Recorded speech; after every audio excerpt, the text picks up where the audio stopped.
Hey everyone, as this season starts to wind down, we are now looking at new season store tunes. Now, before I begin, please don't forget to like and subscribe if you haven't already for more content and more information. And now let's jump right into the video.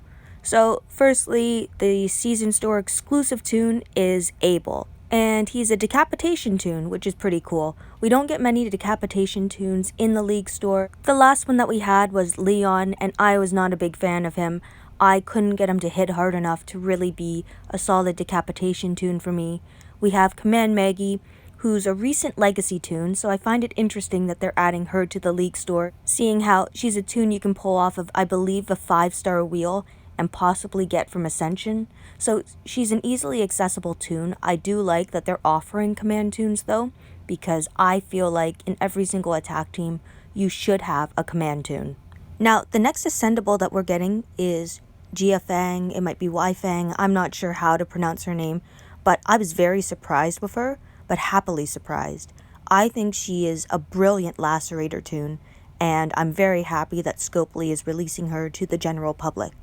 I was hoping that we would get a bleed toon or a lacerator, but I was feeling like we would probably get Hina instead, because she was very limited, and I just thought Jiafeng was, well, too good to be in the League store almost. Finally, the 5 stars in the season store, we have Priya, who has always been a great 5-star toon in my opinion, Tyrese, who is okay, he has bound weapons, and then Christmas Negan, who is really nothing to write home about. So now when we're moving on to Abel, we see he's a decapitation toon. His rush, 76 AP, which is pretty normal. I would have liked to see it a bit faster. 66 AP would have been better. Deal 900% damage to one enemy.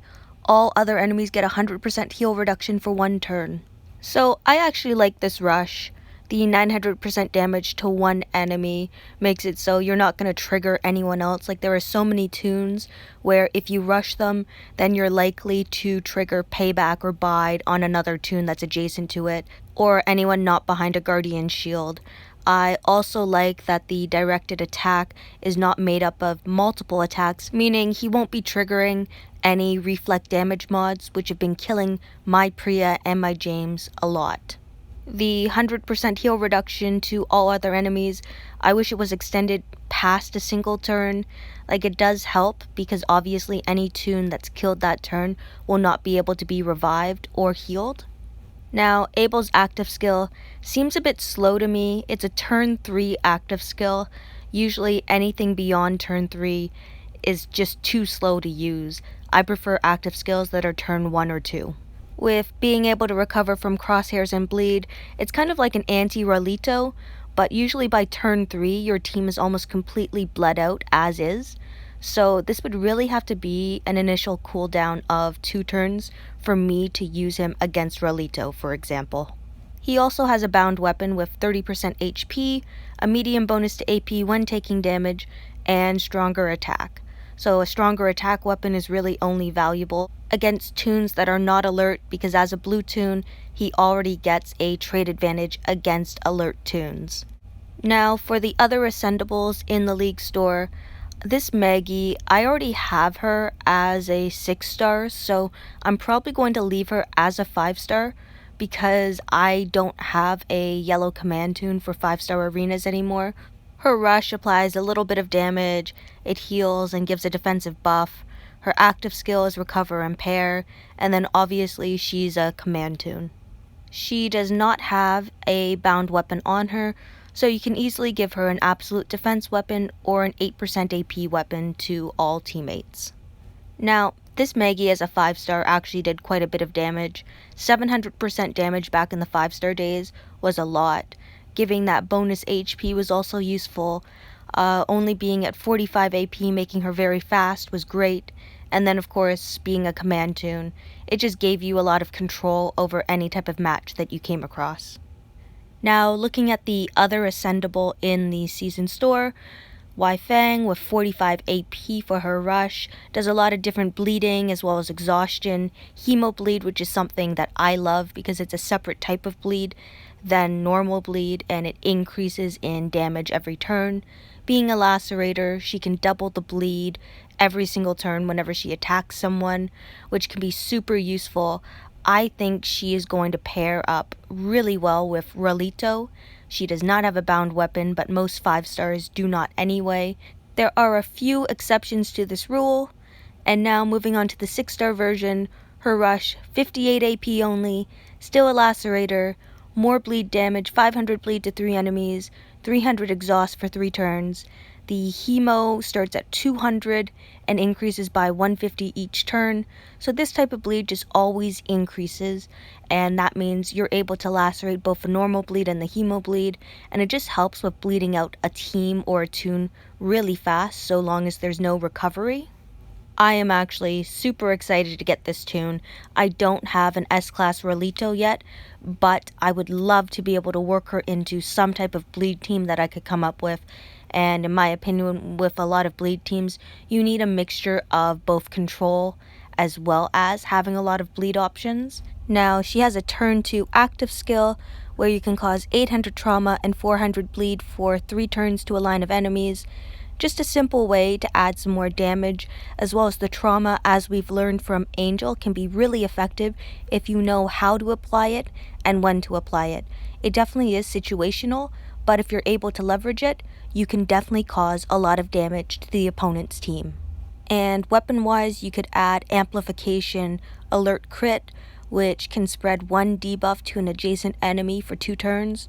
So you could spread bleed as well as maybe the hemo bleed, one or the other, and then by lacerating that, if it's at a high enough bleed and you're spreading that, it could instantaneously kill another toon without even targeting them to begin with. So you can focus on one single toon and attack them and build the bleed up before spreading it to someone else and causing them even more damage. Her weapon already starts out great by having a 100% chance to deal 500 bleed damage for 3 turns when an enemy has more than 75% HP. It just means you're able to apply a high amount of bleed to start with, and then after, by rushing with her, you're applying more bleed on top of that because bleed stacks.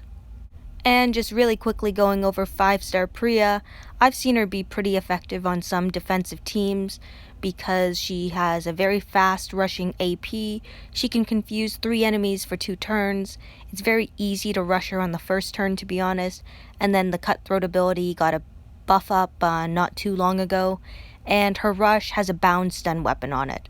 So she's good if you want to create a windowless team, so if the opponent's trying to attack you, you might be able to stun them and prevent them from getting a turn 1 attack. So this would be a fairly basic team that I would use Jiafeng in by having a Rolito. If I had him as an S-Class lead, he would apply 600 bleed damage for 3 turns at the beginning of each wave. When he rushes, he can apply 1500 bleed as well as crosshairs. By having a Magna shield, it would allow me to have some sort of control so that the enemy would be forced to attack her and potentially impair themselves off of her. Dale is a great control toon, he's a command toon, and then also with his rush, he does a little bit of maim damage to everyone. He also does minus 60% defense, so someone like James, who is paired in this team for a bit more damage as well as his rush applies bleed, would do fairly well with this combination. Having a Rolito lead, I also have a huge bonus to AP when attacking, which will help me rush faster.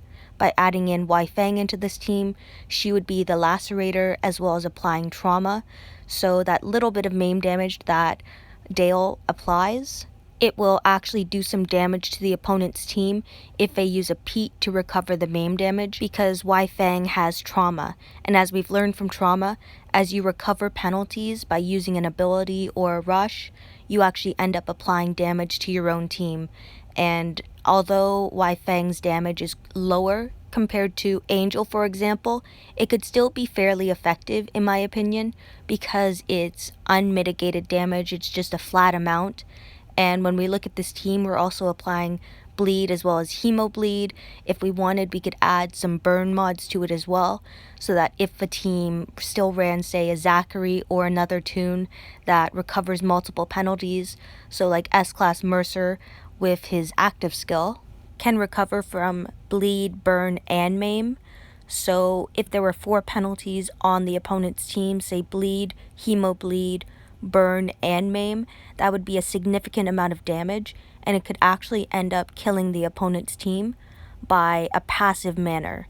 So instead of directly attacking them like with my James, it's actually doing unmitigated damage by just the trauma and the flat damage that's applied from healing your own teammates. In my opinion, trauma is a very clever way of killing the opponent, because in some cases it could come down to, well, the toon's either going to die from the bleed and the hemobleed now, or it's going to die from the trauma if we recover from it.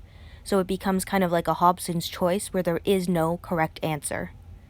So anyway, thank you everyone for watching and listening to my video. I hope this helped you with some team ideas as well as some toon evaluations on these new characters that will be in the new season store. Thank you everyone again for watching and listening to my video.